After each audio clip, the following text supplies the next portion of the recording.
Membresia na Igreja. Introdução. É muito fácil para os cristãos modernos simplesmente presumirem que a membresia na igreja é algo que deve ser contado entre as tradições dos homens. Como vivemos em uma era de individualismo desenfreado, essa suposição raramente é desafiada, mas realmente devia ser. A membresia em uma congregação local de santos, adoradores, é um requisito bíblico. E quanto mais cedo aprendermos isso, mais rapidamente poderemos começar a consertar as coisas. Mas, antes de podermos consertar as coisas, precisamos ajustar nosso pensamento. Uma defesa de membresia. Quero começar citando 2 versículos do capítulo 13 de Hebreus. Tendo-os citado, extrairei deles as responsabilidades daqueles que governam na igreja e daqueles que são membros da igreja. Lembrai-vos dos que vos governam, os quais vos falaram a palavra de Deus. Imitai a fé deles, considerando o resultado do seu modo de vida. Hebreus 13, 7. Obedecei aos que vos governam e sujeitai-vos a eles, pois velam por vossas almas, como quem há de prestar contas, para que o façam com alegria e não com tristeza, pois isso não vos seria proveitoso. Hebreus 13, 17. Nesta passagem, certos homens são chamados de governantes. Esses governantes têm certas funções atribuídas a eles aqui por implicação direta. A primeira é, obviamente, governar, versículos 7 e 17. A segunda é falar a palavra de Deus, versículo 7. A terceira é fornecer um exemplo de fé frutífera em suas vidas, versículo 7. A quarta é velar pelas almas de seu povo, versículo 17. E por último, prestar contas de seu cuidado a Deus, versículo 17. 5 coisas. O povo também tem certas funções atribuídas a eles por implicação direta. A primeira é lembrar seus governantes, versículo 7. A segunda é obedecer seus governantes, versículo 17. A terceira é imitar sua fé e o resultado dela, versículo 7. E, por último, tornar a responsabilidade que seus governantes receberam numa tarefa agradável e numa alegria, versículo 17. Para que qualquer um dos 2 grupos cumpra qualquer um desses requisitos, é necessário ter uma lista de nomes, os nomes dos indivíduos em ambas as categorias. Nenhum dos grupos poderia começar a cumprir esses requisitos sem conhecer os nomes e rostos das pessoas no outro grupo. Como seria possível para o quiano obedecer seus governantes sem saber quem são seus presbíteros? Isso seria como dizer às esposas que obedeçam seus maridos, mas que não precisam saber a identidade de seu marido. E como seria possível para os presbíteros prestar contas de seus membros sem poder contá-los? Para dar um relato de como todos estão, é necessário primeiro que os governantes na igreja saibam quem são todos. Não quero insistir no ponto, mas acredito que vivemos em um tempo que torna necessário afirmar certas verdades óbvias mais de que uma vez. Em outras palavras, pode ser necessário insistir no ponto. Para ser o governador do Amapá, o homem primeiro teria que entender que o Amapá existe e também precisaria saber onde fica Amapá. Se ele não pudesse definir o território pelo qual é responsável, não seria possível para ele cumprir essa responsabilidade. Isso se aplica a governadores de estados e também a babás. As babás precisam saber quantas crianças estão cuidando. Se sua filha estivesse cuidando dos filhos de um amigo seu e você ligasse para conversar com ela, e no decorrer da conversa você perguntasse quantas crianças ela estava cuidando naquela noite, o que você pensaria se ela respondesse 3, mais ou menos? Você, sendo mais velho e sábio, sabe que os pais, quando voltarem, realmente gostariam de ter o mesmo número de filhos que estavam na casa quando saíram. Agora, inverta toda a questão. Suponha que todo cristão na cidade falasse da mesma maneira que às vezes ouvimos cristãos lobos solitários falarem. Eles flutuam entre congregações, não são membros de nenhuma igreja e, se questionados sobre isso, dizem que são membros da Igreja Universal. Parece bonito e um tanto elevado, mas o que isso significa? Haverá alguma circunstância em que tal pessoa seria exigida, por esses textos em Hebreus, de obedecer a alguém em alguma coisa? E poderia algum presbítero de qualquer igreja estar em posição de exercer governo sobre tal espírito livre? Ele não será governado. E isso é orgulho. E assim, devemos perceber de imediato que esses dois versículos em Hebreus exigem que todo cristão tenha em sua vida duas listas de nomes com autoridade. Uma lista é o registro daqueles que governam, e a outra lista é o registro daqueles que são governados. E, no fundo, isso é o que é a membresia na igreja. Se você juntar essas duas listas, o que você tem como resultado dessa combinação é algo que passamos a chamar de membresia na igreja. Os perigos da autoridade. Agora, quando há uma suspeita generalizada de algo, como a da membresia na igreja, frequentemente há algum motivo para essa inquietação. Não é, necessariamente, uma invenção da imaginação de todos.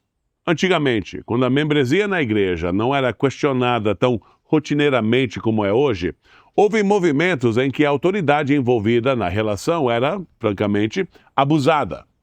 Uma das razões centrais pelas quais os modernos simplesmente presumem que a membresia na igreja é antibíblica é que a membresia na igreja presume uma relação de autoridade.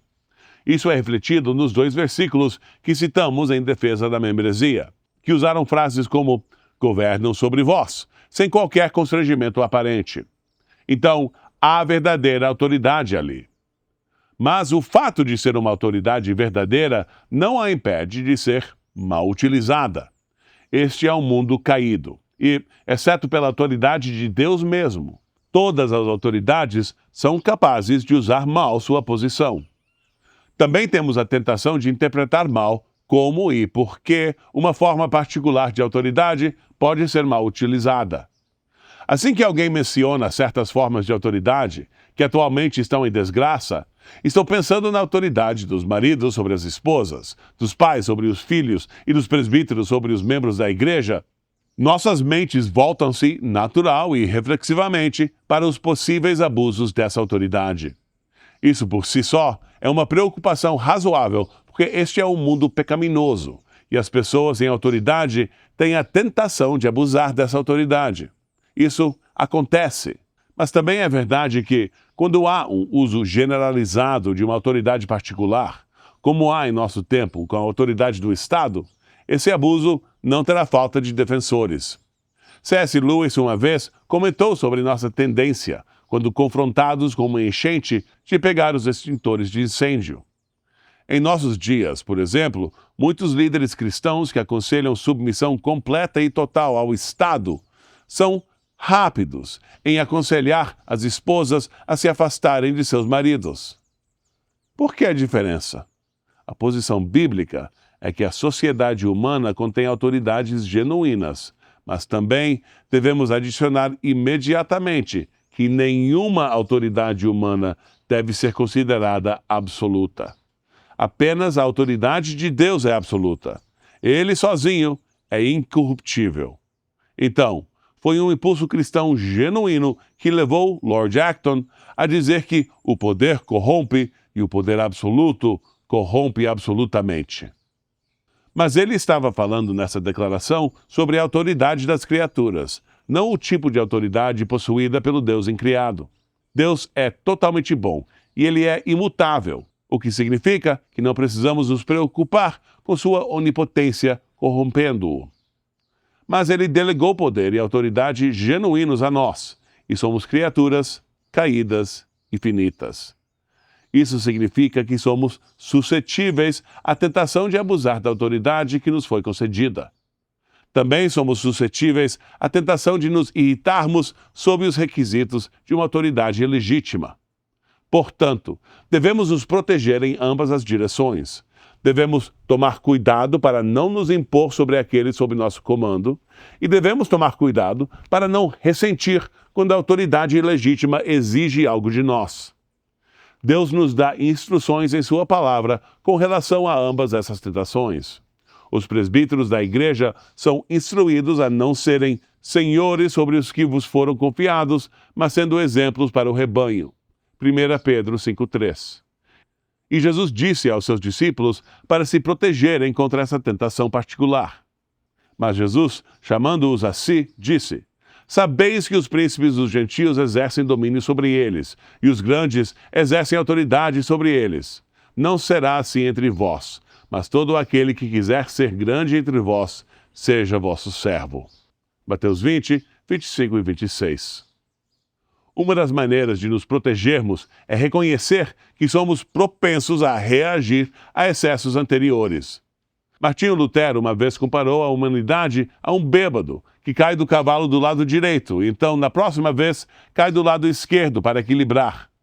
Quando o poder da autoridade é abusado, há uma tendência a reagir em uma direção individualista. Então, quando o caos individualista se torna cansativo, as pessoas muitas vezes reagem buscando uma figura de autoridade que lhes diga o que fazer em tudo. Isso tem a aparência de estabilidade, algo que pode acabar com o caos. A maneira de se proteger contra abuso de autoridade excessiva, por um lado, e autoridade abdicada ou ausente, por outro, é estudando as Escrituras cuidadosamente para descobrir o que ela exige de nós, e então trabalhar para fazer exatamente isso. Nada mais e nada menos.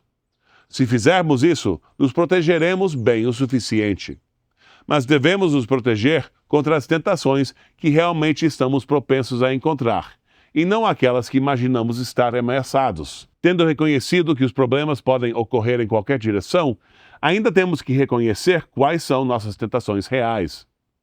Eu falei anteriormente de C.S. Lewis e sua excelente ilustração dos extintores de incêndio. Quando se trata de autoridade na igreja em nossos dias, é mais provável que estejamos constantemente em guarda contra presbíteros abusando de sua autoridade, quando o nosso pecado real é muito mais provável que seja o desprezo pelas autoridades que deveríamos estar honrando. Votos de membresia. Alguns cristãos pensaram, erroneamente, que a proibição do Senhor de reforçar sua palavra com votos levianos, Mateus 5, 34 a 36, era destinada a proibir todo tipo de juramento. Isso obviamente não pode ser o caso, porque na lei, Deus exigiu que os juramentos fossem feitos em seu nome. Deuteronômio 6,13. Um versículo que Jesus realmente citou ao resistir ao diabo. Mateus 4,10. Abraão estava disposto a jurar a Abimeleque. Gênesis 21, 24. Um juramento feito põe fim a toda disputa entre homens. Hebreus 6,16. E Deus jura por seu próprio nome. Hebreus 6,13. Os votos não devem ser tomados levianamente, claro, e Jesus proibiu o homem de tentar persuadir as pessoas de sua confiabilidade jurando em uma pilha de Bíblias. Mas quando a ocasião é séria e solene, como em uma cerimônia de casamento ou ao ingressar em uma igreja, é totalmente apropriado fazer um voto. Sendo esse o caso, pode ser útil trabalhar com um conjunto de votos de membresia. Estes são os votos que usamos para nossa congregação, que são muito semelhantes aos votos usados em todo o mundo reformado. Vou declarar cada seção dos votos e fazer alguns comentários sobre cada uma. Antes de ler essas perguntas e fazer os comentários, quero adicionar que vão ser bem parecidos com perguntas feitas por muitas igrejas reformadas aqui no Brasil. E essa é uma tradução das perguntas que nós usamos. Não é exatamente o texto usado por várias igrejas reformadas no Brasil. Você reconhece que é um pecador necessitado do sangue purificador de Jesus Cristo? Essa pergunta se refere a uma compreensão da lei. A pessoa entende que a igreja não é um salão para pessoas boas, mas sim o lugar onde Deus está reunindo pecadores do mundo. Você acredita no Senhor Jesus Cristo, confiando e descansando apenas nele, como ele é oferecido no Evangelho. A única saída dessa condição de pecado é o Evangelho de Cristo, e por Evangelho estamos nos referindo à morte, sepultamento e ressurreição do Senhor. Quando alguém olha para essa realidade com fé, o perdão prometido é concedido. Você foi batizado de acordo com sua palavra. Jesus disse na grande comissão que devíamos discipular todas as nações, batizando-as em nome do Pai, do Filho e do Espírito Santo. Isso significa que todo membro de cada igreja precisa tomar o nome trino sobre si mesmo. Você agora resolve, com humilde dependência da graça divina, que se esforçará para viver como convém a um seguidor de Cristo. Uma das queixas que os não-cristãos registram contra a verdade do cristianismo é o fato de que há tantos hipócritas na igreja. Algumas dessas objeções são desonestas, mas deve-se dizer que há alguma força nisso. Isso significa que os membros individuais de congregações específicas devem concordar em incentivar uns aos outros ao amor e às boas obras. Este voto é feito com o reconhecimento de que todos nós somos pecadores e que ninguém alcança esse objetivo perfeitamente. Mas ainda precisa haver uma diferença gritante entre os membros da sua igreja e as pessoas no mundo. Você promete apoiar esta igreja em seu culto e trabalho? O profeta Amós uma vez perguntou se dois podem andar juntos se não estiverem de acordo. Amós 3:3. Quando alguém se junta a uma igreja, não está simplesmente concordando em vir uma vez por semana para ouvir uma palestra. Ele está se unindo a um corpo orgânico. E uma das coisas que ele deve considerar é se é capaz de trabalhar em harmonia com esse grupo de pessoas.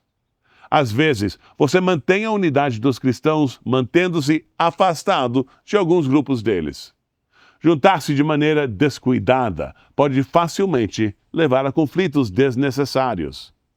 Você promete se submeter ao governo e à disciplina desta igreja, buscando sua pureza e paz? Juntar-se a uma igreja significa responsabilidade.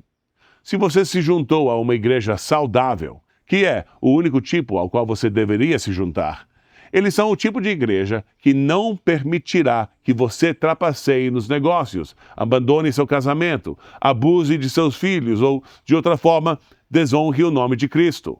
Essa pergunta é feita quando apropriado. Você está falando em nome de sua família. Quando uma família se junta à igreja, essas perguntas são dirigidas ao chefe do lar. E esta pergunta garante que ele está, de fato, falando por eles, em seu nome.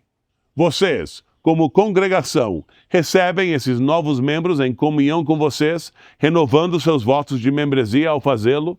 Se sim, por favor, sinalizem isso dizendo amém. A pessoa está sendo unida a uma congregação específica. Isso significa que os membros dessa congregação também estão assumindo responsabilidades.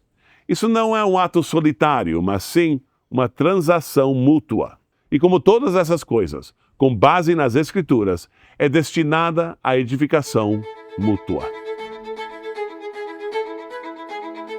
1. Qual é uma suposição muito comum sobre a membresia na igreja? É comumente pensado que a membresia na igreja é simplesmente uma tradição dos homens, algo que inventamos por razões logísticas práticas. 2. É esse o caso? Não, de forma alguma. A membresia em uma congregação local é um requisito bíblico. 3. Onde começa mais claramente o caso para a membresia na igreja? Começa em 2 versículos de Hebreus 13, no versículo 7 e no versículo 17. 4. O que é argumentado a partir desses 2 versículos? O argumento é que os governantes cristãos e os membros cristãos são ordenados a fazer certas coisas e que essas coisas seriam impossíveis de obedecer fora do contexto de uma congregação cristã local que mantém registro de nomes. 5. O que os governantes cristãos devem fazer? 5 coisas são exigidas deles. A primeira é, obviamente, governar. Versículos 7 e 17. A segunda é falar a palavra de Deus, versículo 7. A terceira é fornecer um exemplo de fé frutífera em suas vidas, versículo 7. A quarta é velar pelas almas de seu povo, versículo 17. E por último, prestar contas de seu cuidado a Deus, versículo 17. 6. O que as pessoas na congregação devem fazer? Elas têm 4 coisas atribuídas. A primeira é lembrar seus governantes, versículo 7. A segunda é obedecer seus governantes, versículo 17. A terceira é imitar sua fé e o resultado dela, versículo 7.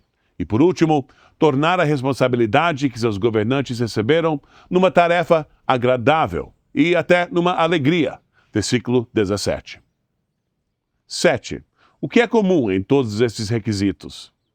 Eles são todos pessoais e exigem um conhecimento de nomes e rostos, sem falar da posição que a pessoa ocupa. 8. Qual ilustração geográfica foi usada? Que um homem não poderia funcionar corretamente como governador do Amapá se não soubesse onde fica o Amapá. Da mesma forma, os governantes de uma igreja não podem ser responsáveis por seus paroquianos se não tiverem ideia de quem são esses paroquianos. 9. Por que esses versículos excluem a possibilidade de alguém simplesmente ser um membro da Igreja Universal? Isso não é possível porque um membro de uma igreja universal não precisa obedecer a ninguém. Ele não precisa copiar o resultado do modo de vida de ninguém, e assim por diante. 10. O fato de que as Escrituras nos ensinam que os governantes da igreja têm autoridade verdadeira significa que tal autoridade não pode ser abusada? Não, ela pode ser abusada, e foi abusada em muitas ocasiões. 11. Há uma vala do outro lado da estrada?